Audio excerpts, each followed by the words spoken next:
আমাদের প্রত্যেকের দেখা উচিত পরের বছর।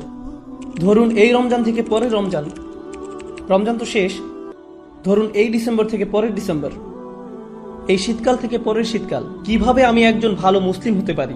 আমি এখানে 3টা এরিয়া হাইলাইট করব। এখানে যারা লিখছেন শুধু 3টা ক্ষেত্র। আপনি নিজেকে একটা বাস্তবসম্মত উপায়ে যেন বলতে পারেন আমি অন্তত এই 3টা জায়গাতে আগের চেয়ে ভালো এবং উন্নতি করেছি। প্রথমটা হলো ইবাদত। আমার প্রথম চিন্তাই হবে ইবাদত নিয়ে।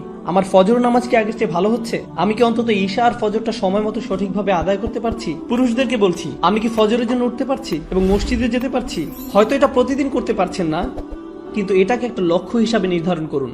আপনাকে রাতে তাড়াতাড়ি শুয়ে পড়তে হবে। তরুণরা, আমি বলছি আপনি জীবনে কিছুই ঠিকমতো করতে পারবেন না যদি তাড়াতাড়ি না শুয়ে পড়েন।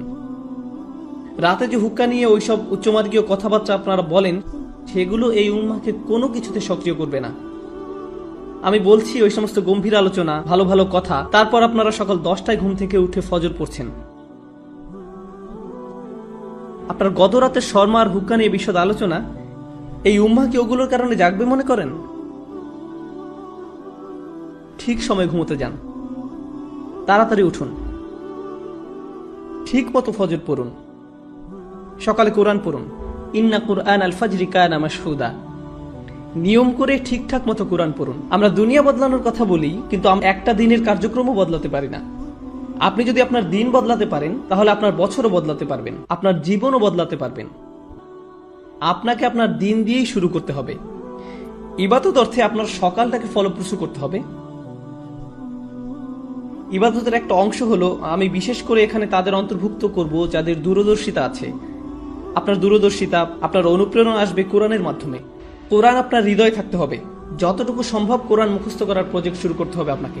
একেবারে যতটুকু পারেন, যত কমই হোক না কেন, আপনি যদি বেশি করে করতে পারেন তাহলে বেশি করেন, কিন্তু প্রতিদিন ফজরের সময় একটু কোরআন তেলাওয়াত, একটু মুখস্থ করা, এটাই আপনার দিনকে ভালোভাবে শুরু করবে। আর আমি আপনাকে গ্যারান্টি দিতে পারি, আপনি যদি এরকম করেন, শুধু সপ্তাহে একবার করে দেখেন, পার্থক্যটা আপনি দিনের বাকি সময় ধরে বুঝতে পারবেন।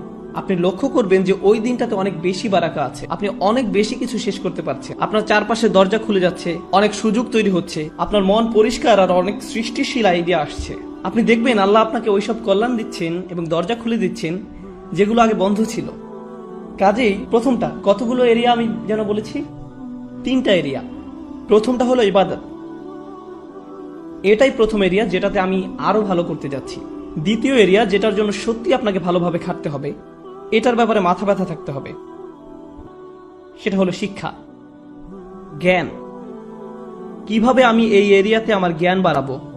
আমি জ্ঞানকে ইবাদত থেকে আলাদা করে দেখি, কারণ কিছু কিছু মানুষ জ্ঞান অর্জনের উপর এত বেশি ফোকাস করে যে তাদের ইবাদতের অবস্থা হয় খুবই শোচনীয়।